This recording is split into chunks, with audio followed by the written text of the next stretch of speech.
Mari kita buka video ini dengan sebuah informasi yang menarik.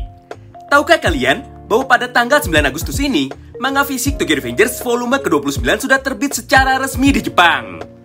Tentu saja hal tersebut merupakan sebuah kabar baik bagi sebagian besar pembaca dari manga Baku Hantam ini.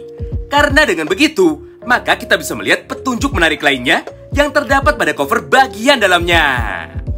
Nah, jika kalian perhatikan baik-baik, ternyata terdapat persamaan dan juga kemiripan yang sangat identik dari kedua gambar ini. Di mana pada cover bagian luar, terlihat Sanzu versi Kantomaji yang sedang berdiri di sebuah stasiun tua yang tidak terpakai lagi. Sedangkan pada cover bagian dalamnya, terlihat Sanzu versi Bonten yang sedang berdiri di lokasi yang 100% sama persis. Semua hal tersebut tentu saja menguatkan berbagai macam pendapat dari para pembacanya mengenai keterikatan Sanzu dengan timelapper lain selain Takemichi. Karena faktanya hanya Sanzu sajalah satu-satunya karakter yang memiliki gambar cover bagian luar dan juga cover bagian dalam dengan posisi yang sama, baik itu di versi masa depan Bonten atau di versi masa lalu Kantomaji.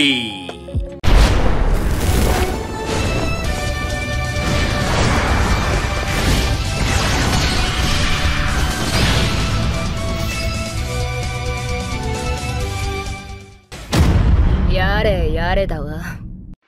Halo guys, selamat datang lagi di channel ini bersama gue, Reborn. Buat yang baru gabung, jangan lupa dibantu like dan di subscribe ya.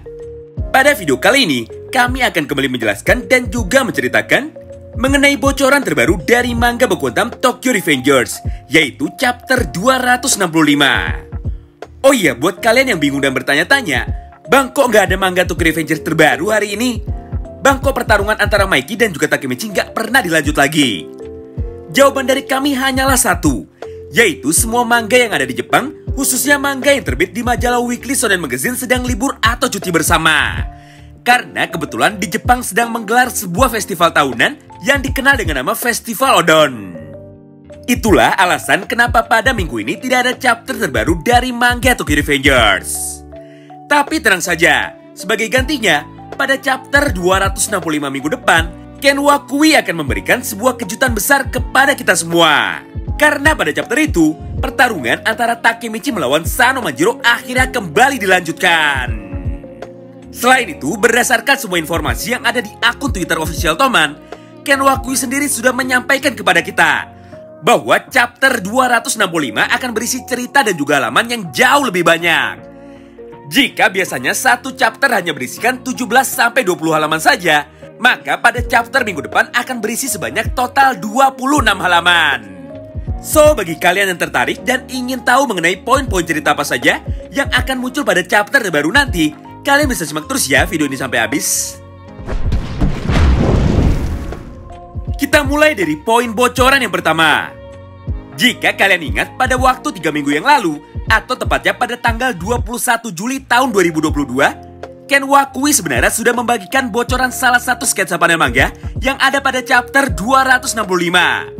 Di mana pada gambar ini bola mata Mikey masih terlihat berwarna putih. Ditambah terdapat bercak darah yang ada pada wajah Mikey. Semua hal tersebut semakin memperjelas bahwa setelah beberapa minggu berlalu, ternyata Mikey masih belum sembuh dari mode dark impulsifnya dan masih mengamuk serta menyerang beberapa orang anggota geng Toman ataupun geng Kantomaji yang kebetulan masih bisa bangkit lagi dan mencoba untuk melanjutkan pertarungannya.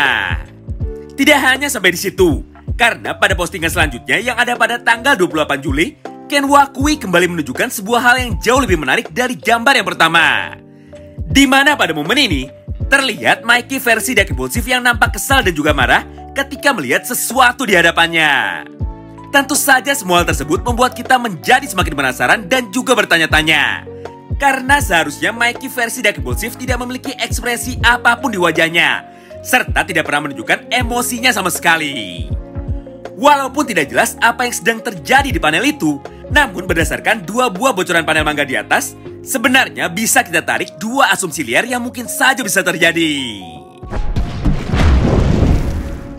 Pertama, bisa saja pada momen itu Kawaragi Senju sudah membangkitkan potensi kekuatan besar yang ada di dalam dirinya dan sudah membangkitkan kekuatan zone yang dia miliki untuk sedikit membantu Takemichi.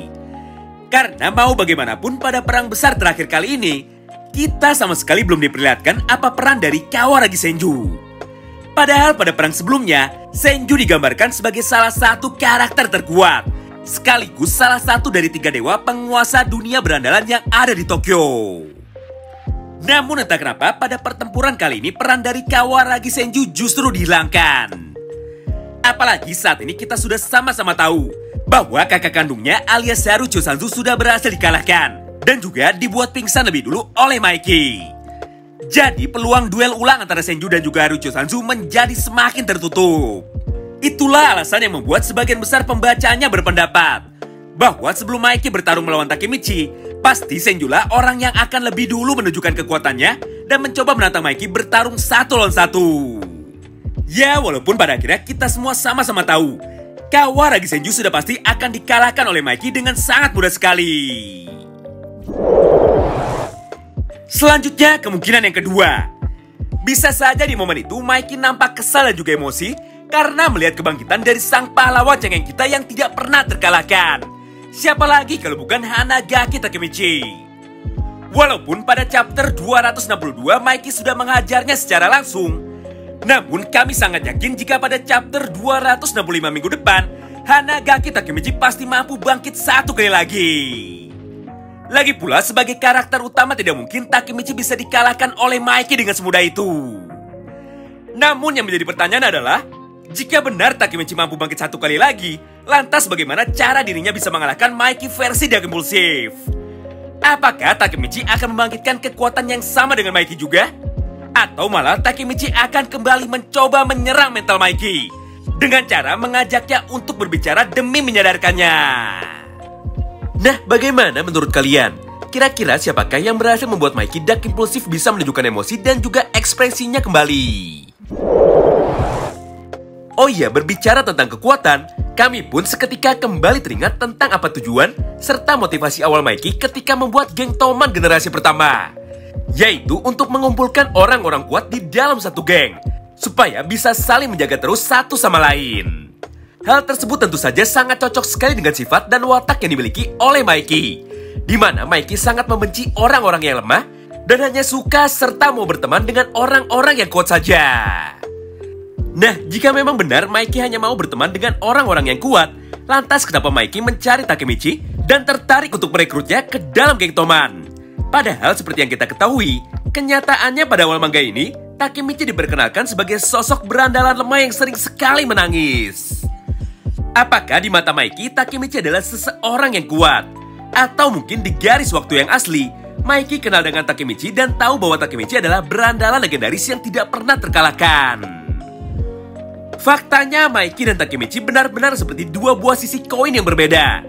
Di satu sisi, Maiki mempunyai julukan masa kecil The Crybaby Angel dari ibunya dan gelar yang tidak terkalahkan ketika dirinya mulai beranjak remaja.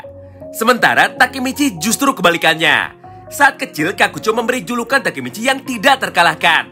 Sedangkan saat beranjak dewasa, Takemichi mendapatkan gelar The Crybaby Hero dari Kisaki dan juga Atsushi Sendo. Sayangnya untuk saat ini tidak ada jawaban pasti mengenai semua hal itu. Karena memang kenyataannya Ken Wakui belum memberikan kita sebuah informasi tambahan mengenai apa maksud dari orang kuat yang ada di pikiran Maiki. Apakah yang dimaksud adalah kuat secara mental atau hanya kuat secara fisik?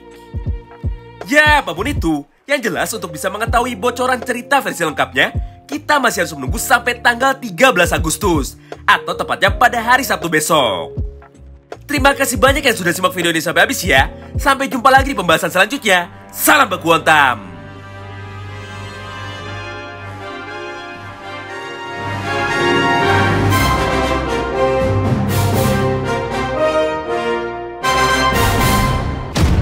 Yare, yare だわ。